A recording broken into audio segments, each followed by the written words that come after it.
उन्हें हर एक मनुष्य और जीवों जंतुओं के जोड़ी बनाकर ही पैदा करती है, जिससे किसी को भी एक दूसरे का साथ बना रहे और एक दूसरे की सुख दुख में साथ रहे।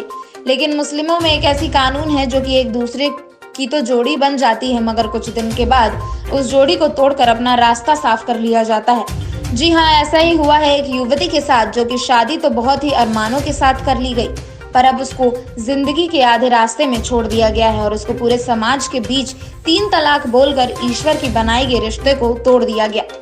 3 तलाक के खिलाफ देश में कानून बनाया गया है ताकि मुस्लिम महिलाओं के साथ अन्याय ना हो, लेकिन कानून बनने के बाद भी लोगों को कानून अपने हाथ से लेकर महिला की जिंदगी के साथ खिलवाड़ किए जाने का मामला सामने आया है। देश में 3 तलाक के खिलाफ कानून बने 1 साल हो चुके हैं। इस कानून के तहत 3 तलाक देना अब गैर कानूनी है। इसके लिए सजा और मुआवजे का भी प्रावधान किया गया है।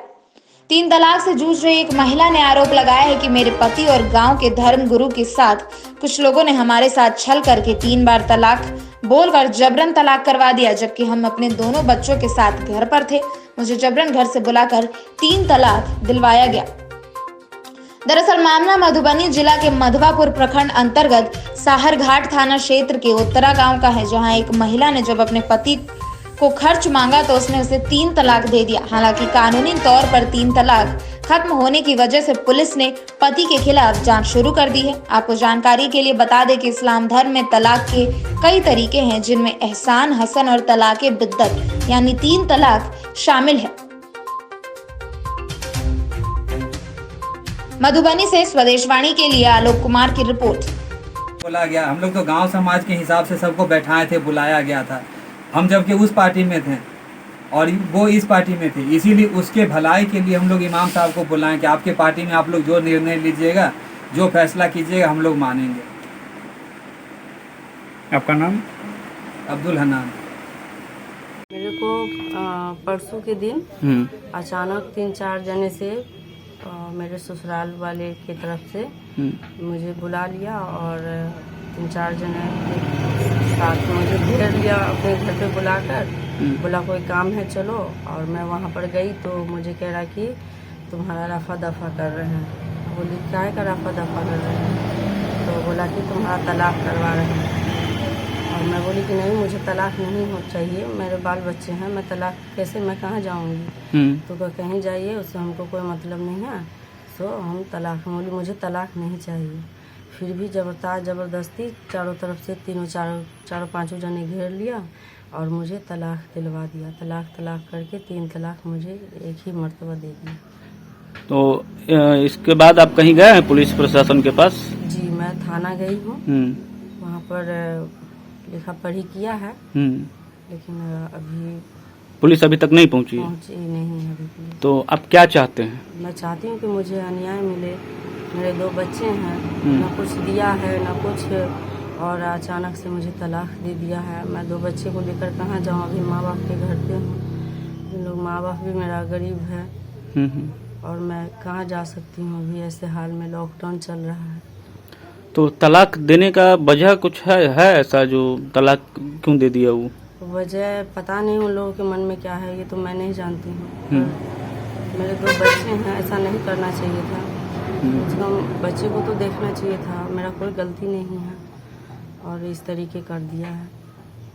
तो आपको न्याय चाहिए? जी, मेरा जगह भी ले रखा है, जगह नहीं वापस किया है, मेरा सारा सामान सब वहीं पे है और अचानक से मुझे तलाक दे दिया है। तो कौन लोग था जो आपको इस तरह से करवाया? मोहम्मद हुसैन था, सबसे पहला उसी का हाथ है, मोहम्मद हुसैन का, और एक मौलवी है जो बच्चे लोगों को पढ़ाता है, तो दूसरे गांव का मौलवी है, वो मौलवी है, और एक बहादुर है, और मेरा ससुर है और मेरा आदमी है।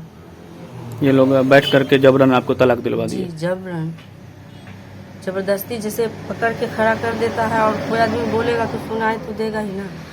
इस तरीके से तलाक दिलवा दिया है। जो नहीं, जो फिर 3 तलाक तो खत्म कर दिया गया है, उसका कानून बन गया है, बावजूद इस तरह से हो रहा है, तो क्या सरकार से क्या मांग करते हैं आप? सरकार से यही मांग करते हैं कि हमको अन्याय दिलाए। हमारे बाल बच्चे हैं, हम कहाँ भटकेंगे, कहाँ जाएंगे?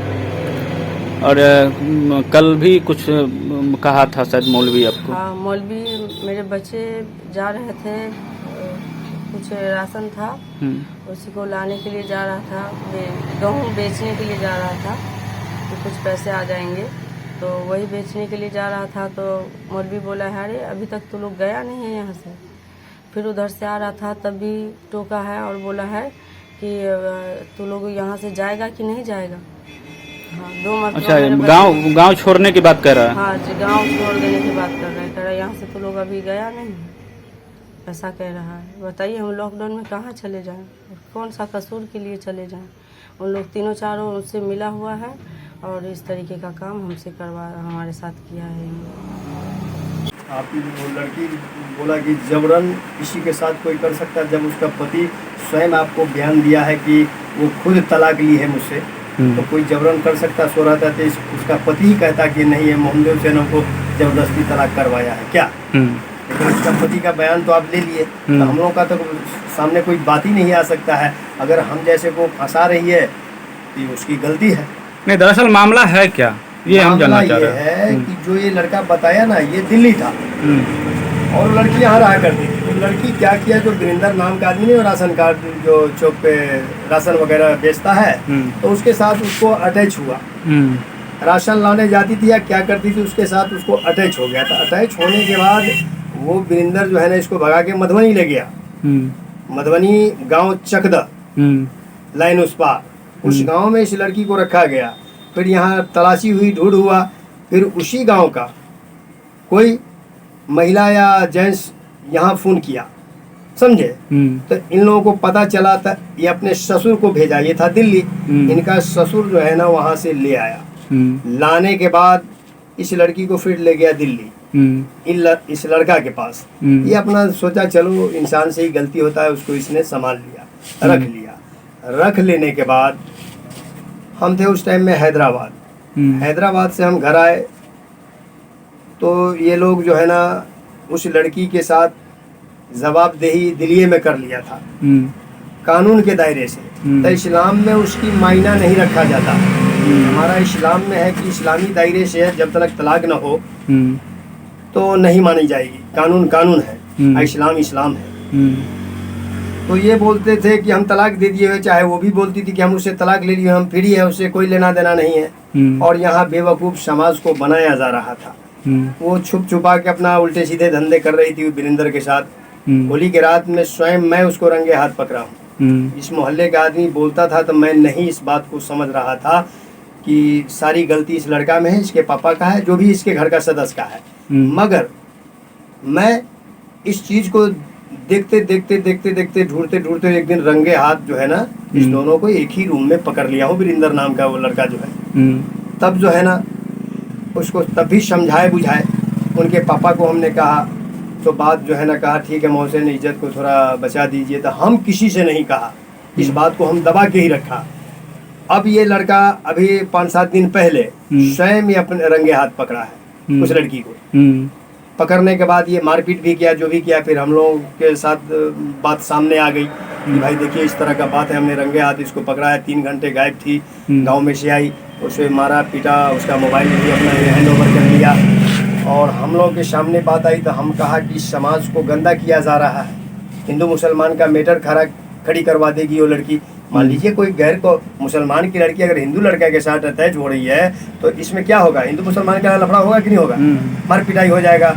मान लीजिए उस लड़का को हम लोग मारेंगे तो और हिंदू भाई बोलेंगे कि हमारे कौम को मारा क्या, और वो पूरा पावर दिखा रहा है कि हम उस लड़की से शादी कर ली है। तो हम लोग को दिमाग में आया कि जब शादी उससे कर ली तो इस लड़का से क्यों नहीं हम उसको बड़ी कर दें। आइए लड़का भी बड़ी हो जाए, ये भी अपना शादी कर ले और लड़की भी अपना शादी कर ले, तो वीरेंद्र के घर जाए अगर उसका मन है हम उसी के साथ रहे तो। बस मामला यही है हम लोगों का, और कोई बात जबरन का तो यहाँ सवाल ही नहीं उठता है। हम भी आल औलाद वाले हैं, हमारे पास भी बच्चे हैं, लड़कियां हैं, बेटे हैं। आज हम अगर उसके साथ जबरन करेंगे, मालिक हमारे साथ जबरन करेगा। बस यही बात है। और अगर इमाम साहब को बेवजह वो उसमें उलझा रही है तो ये उसकी बेवकूफ़ी है। हम समाज है, हम इस मस्जिद का काज करता है, ये मेरे पास आया और ये बात को तो मैं शुरू से ही जानता हूँ। इसका जो केस कर रखी है उसमें भी मेरा ही गवाही है। मैं इसके उसी के तरफ इसलिए पस में बोला कि ताकि ये लड़का उसे रख ले, लड़की भी अपनी आदत से बाज आ जाए। मगर वो लड़की बेहया बेशरम ऐसी है। और अगर हम लोगों पे क्लेम कर रही है तो ये उसकी नादानी है। बच्चे को भी हमने कहा कि दोनों बच्चा केस के हवाले कर दो, तुम जाओ जहाँ जाना चाहती हो, तो बच्चा भी नहीं दे रही है, ना बच्चा दे रही है। वो अकेली औरत कहाँ कमा के खा लेगी भाई? क्या बस यही बात है सर, और ज़्यादा हम क्या बोलेंगे। अगर आप हमारा चैनल देख रहे हैं तो प्लीज इस चैनल को लाइक, शेयर और सब्सक्राइब जरूर करें, ताकि हम आपको देश विदेश तक की खबरों से अपडेट रख सकें। स्वदेश वाणी।